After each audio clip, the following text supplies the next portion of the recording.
Selamat pagi semuanya. Jadi hari ini saya akan membahas tentang materi sosialisasi MBKM yang sempat disosialisasikan pada waktu yang lalu. Jadi ini semacam rekaman gitu ya, just in case kalian melewatkan sosialisasi tersebut atau ingin tahu gitu ya, ingin mengulangi lagi materi yang sudah pernah diberikan di waktu sebelumnya gitu ya. Kita mulai saja.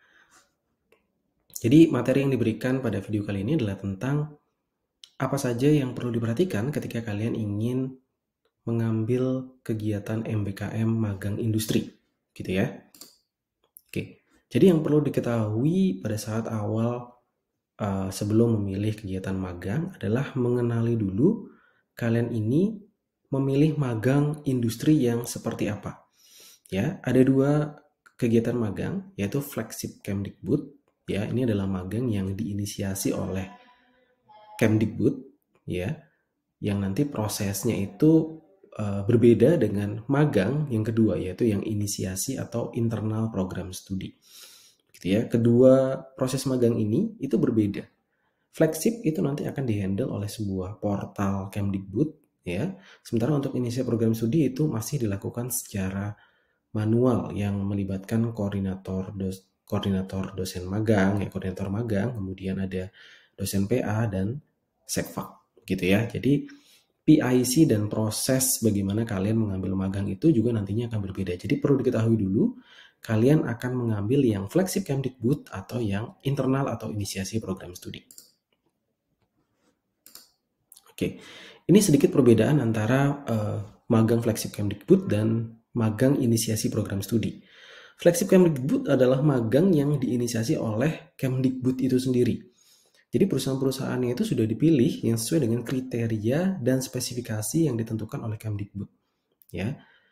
Kemudian data-data mulai dari perusahaannya apa, kemudian background dari perusahaannya, posisi magang, bagaimana kalian nanti akan melalui proses rekrutmen, itu semuanya dihandle ya di dalam portal Kemdikbud. Begitu. Jadi Universitas Macung dalam hal ini ya itu hanya sebagai pihak ya, pihak yang nanti akan membantu kalian untuk bisa mengambil magang tersebut. Jadi kami sifatnya membantu kalian untuk memenuhi kebutuhan yang diperlukan untuk bisa ambil magang flagshipnya. Sementara untuk inisiasi program studi itu perusahaan-perusahaannya tidak dipilih oleh Kemdikbud, tapi dipilih atau dilakukan kerjasama secara internal oleh program studi ataupun universitas. Jadi perusahaan-perusahaan itu mungkin saja tidak tertera atau belum sesuai dengan kriteria spesifikasi dari Kemdikbud, tapi dari kacamata kami, gitu, kacamata program studi itu sudah cukup layak untuk dijadikan perusahaan magang. Gitu ya. Kemudian rekrutmen nasional melalui portal kampus mereka. Jadi flagship Kemdikbud itu dihandle secara nasional, ada portalnya. Jadi nanti ada portal Kemdikbudnya, yang mana kalian nanti akan diminta untuk membuat akun dan melamar gitu ya, melamar posisi magang yang tertera pada daftar perusahaan yang ada di sana. Ya, sementara untuk yang internal atau inisiasi program studi, proses rekrutmen itu hanya melibatkan program studi dan perusahaan yang terkait secara langsung. Biasanya ini lebih sederhana dan proses rekrutmennya lebih cepat. Tapi sekali lagi semuanya bergantung kepada perusahaan yang biasanya diberikan tanggung jawabnya ke pihak HRD gitu ya, yang bagian rekrutmen yang nantinya akan membantu untuk menempatkan kalian pada posisi yang sesuai. Ya, untuk flagship Kemdikbud itu nggak pakai nego gitu ya. Kalian akan melakukan KRS dengan kode khusus yang setara dengan 20 SKS. Jadi tidak memandang dan tidak memperhatikan mata kuliah apapun yang harus kalian lewati atau harus kalian konversikan gitu ya. Sementara kalau inisiasi program studi ada proses konversi ya, yang mana proses konversi itu akan dilengkapi dengan form kontraknya. Konversi maksimumnya setara hampir sama dengan 20 SKS, namun bisa saja tidak sampai dengan 20 SKS dengan pertimbangan-pertimbangan tertentu dari dosen PA ataupun prodi secara keseluruhan gitu ya. Biasanya untuk flagship Kemdikbud itu PIC-nya atau koordinator magangnya adalah koordinator magang tingkat universitas. Karena itu tidak dilihat Anda dari prodi mana, tetapi dilihat dari skala universitasnya. Tapi kalau program studi itu diatur oleh program studinya, karena biasanya MOU-nya spesifik ke program studi tertentu, gitu ya. Jadi nanti PIC-nya itu lebih ke koordinator magang tingkat program studi.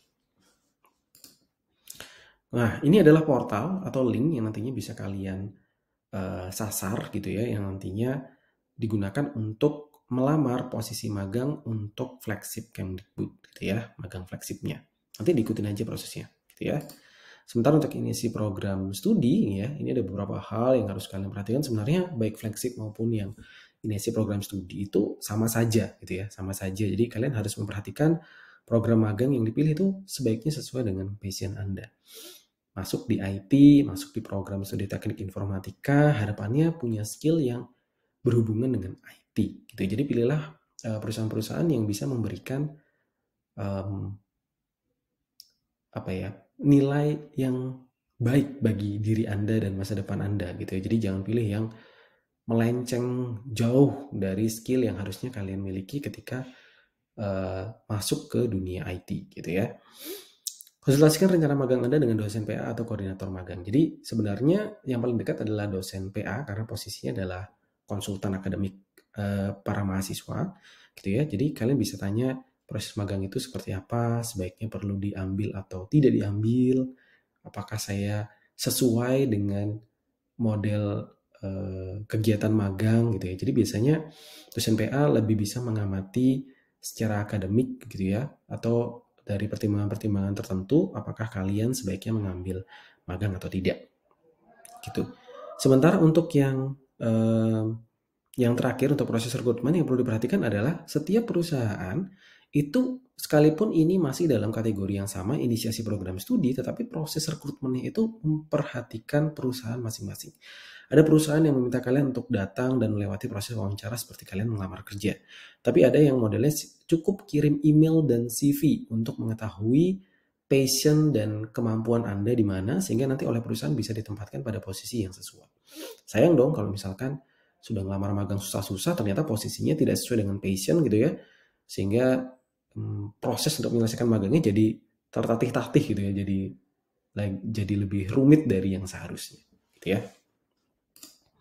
Oke, ini kurang lebih gambaran singkat dari alur proses magang inisiasi prodi. Jadi ada tahapan pertama yang diketahui dengan persiapan berkas magang. Kemudian akan melewati proses validasi, kemudian rekrutmen perusahaan, dan pengumuman hasil. Sampai di sini prosesnya itu masih di sisi internal dan di sisi perusahaan yang sama sekali kita nggak bisa utak-atik, gitu ya.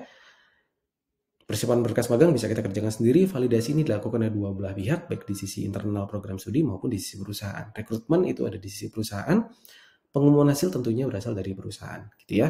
Kemudian di bagian bawah itu ada 3 fase proses magang, di mana kalian nanti awalnya akan didampingi oleh dosen pembimbing magang. Kemudian ada proses pertanggungjawaban dari kegiatan magang. Jadi magang itu nggak cuma sekedar magang, gitu ya. Kemudian nggak ada bentuk tanggung jawabnya, pokoknya dapat nilai selesai 12 SKS kelar gitu. Nggak seperti itu. Jadi ada bentuk pertanggungjawaban baik ke pihak perusahaan magang maupun ke pihak program studi. Yang terakhir baru bisa dikatakan lulus magang ya harapannya sih lulus magang dengan kriteria yang baik. Jadi kita lihat detailnya ya. Yang pertama adalah persiapan magang. Apa sih yang dilakukan pada saat persiapan magang? Jadi di sini ada link ya, bit.ly magang UMC. Jadi di sini ada 4 form ya. Di form yang nomor 2 ini transkrip tentunya ini hanya bisa diminta di Sekvak maupun di dosen PA gitu ya. Jadi ada 4 form pendaftaran magang. Nomor 1 ini form komitmen magang, form kontrak, dan form matriks penilaian. Form yang harus diisi pertama kali itu adalah 2 form paling atas, form pendaftaran dan form komitmen. Ini diisi bareng dengan dosen PA. Kalau ada komponen atau klausul yang kalian nggak ngerti cara ngisinya, tolong itu ditanyakan. Jadi jangan asal diisi, supaya nggak perlu coret-coret di formnya dan formnya dikirim dalam format yang memang diharapkan gitu ya. Kemudian yang terakhir ada form kontrak dan form matriks. Form kontrak ini kita akan isi ketika kalian sudah fix atau positif magang di perusahaan yang kalian tuju. Ya, karena di sana ada pertimbangan untuk menentukan mata kuliah apa saja yang nantinya akan dikonversikan pada semester yang berjalan. Ya, apakah mentok 20 SKS gitu ya rata kanan atau hanya sebagian SKS saja. Begitu ya. Itu nanti akan dipertimbangkan oleh dosen PA. Nah, yang terakhir yang tidak kalah penting adalah form matriks penilaian. Ya, tadi saya bilang ada bagian pertanggungjawaban, ya.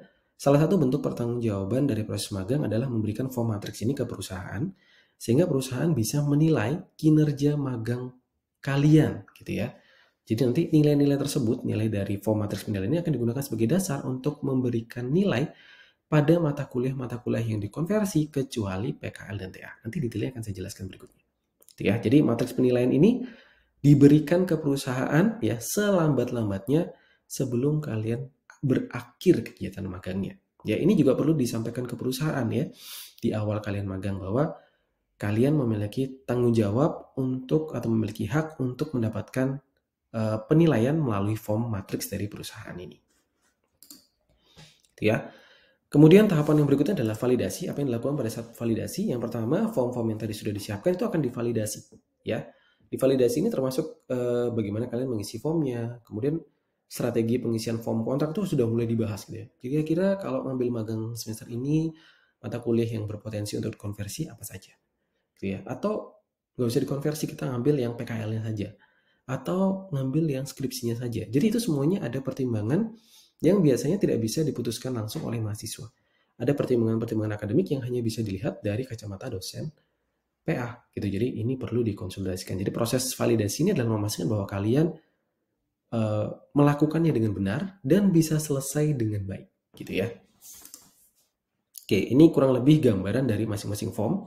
Jadi kalau dibaca namanya aja sih harusnya kurang lebih tahu ya. Form pendaftaran magang ini adalah bukti ya bahwa kalian akan mendaftar gitu ya kegiatan magang ya. Isinya biodata diri, informasi perusahaan, dan usulan dosen pembimbing. Usulan dosen pembimbing ini nanti akan dijadikan dasar penentuan dosen pembimbing magang yang nanti akan diberikan setelah kalian lulus atau setelah kalian keterima di perusahaan tersebut untuk bisa magang. Gitu ya. Jadi form pendaftaran ini penting. Surat komitmen ini penting. Sebenarnya yang lebih penting dari surat komitmen ini adalah isi dari surat komitmen yang mana nanti menjelaskan aturan dan konsekuensi magang yang harus diketahui. Ya, perlu kalian ketahui bahwa kegiatan magang ini bukan sekedar pelarian gitu ya untuk tidak mengikuti kegiatan perkuliahan gitu ya. Tapi sebuah kesempatan, pikir saya, sebuah kesempatan untuk mendapatkan pengalaman yang lebih daripada yang bisa diberikan oleh kampus gitu ya. Jadi kalian bisa magang di perusahaan dengan serius, harapannya kalian bisa menyelesaikannya dengan penuh tanggung jawab. Sadar bahwa kegiatan tersebut tidak serta-merta untuk keuntungan pribadi ya yang boleh kalian ambil dan boleh kalian lepas sesuka hati, tidak. Tapi itu penuh dengan komitmen yang harus dijalankan dengan rasa tanggung jawab. Bahwa ketika kalian sudah memilih magang, ada tanggung jawab yang harus dipenuhi yaitu menyelesaikan kegiatan magangnya dengan baik. Gak cuma sekedar menyelesaikan, tetapi harus diselesaikan dengan baik secara sikap, baik secara attitude, baik gitu ya. Kemudian secara kinerja di perusahaan juga baik. Form kontrak ini penting sekali karena ini akan menjadi dasar pengambilan KRS semester yang berjalan. Jadi kontrak ini akan disesuaikan dengan KRS yang nantinya akan diambil untuk memastikan bahwa mata kuliah tersebut nantinya akan dikonversi melalui kegiatan magang yang nilainya didasarkan dari form matriks penilaian berikutnya. Ya, jadi form penilaian ini akan diberikan ke perusahaan untuk diisi. Ya, ada beberapa komponen ya nilainya 1 sampai 100 yang kemudian nanti akan kita ambil rata-rata yang dijadikan dasar untuk mata kuliah selain PKL dan TA. Kenapa PKL dan TA tidak masuk dalam matriks penilaian? Karena PKL dan TA masih mengharuskan kalian untuk mengikuti prosedur ya pelaksanaan PKL TA yang mana setiap mahasiswa harus melakukan seminar gitu ya, seminar PKL dan seminar tugas akhir sehingga nilainya baik PKL dan TA itu diambil dari pelaksanaan seminarnya.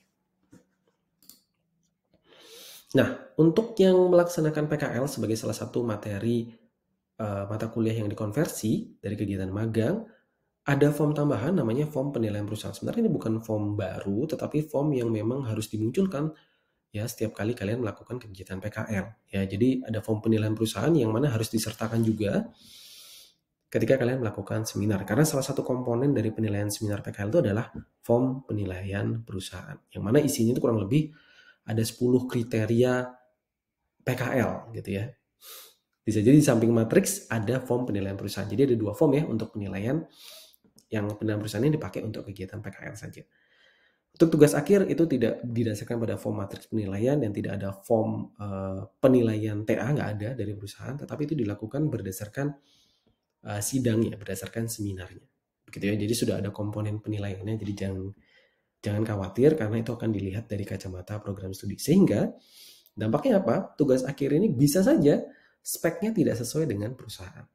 Ya, karena program studi punya standar atau bobot tugas akhir ya, dikatakan sesuai memenuhi target tugas akhir jika itu hanya bisa dilihat dari kacamata dosen, bukan dilihat dari kacamata perusahaan, gitu ya. Jadi ini perlu diketahui supaya kalian tidak miskonsepsi ya, misperception gitu ya terhadap bagaimana magang diimplementasikan di dalam program studi. Oke. Rekrutmen ini tentunya akan diatur oleh perusahaan.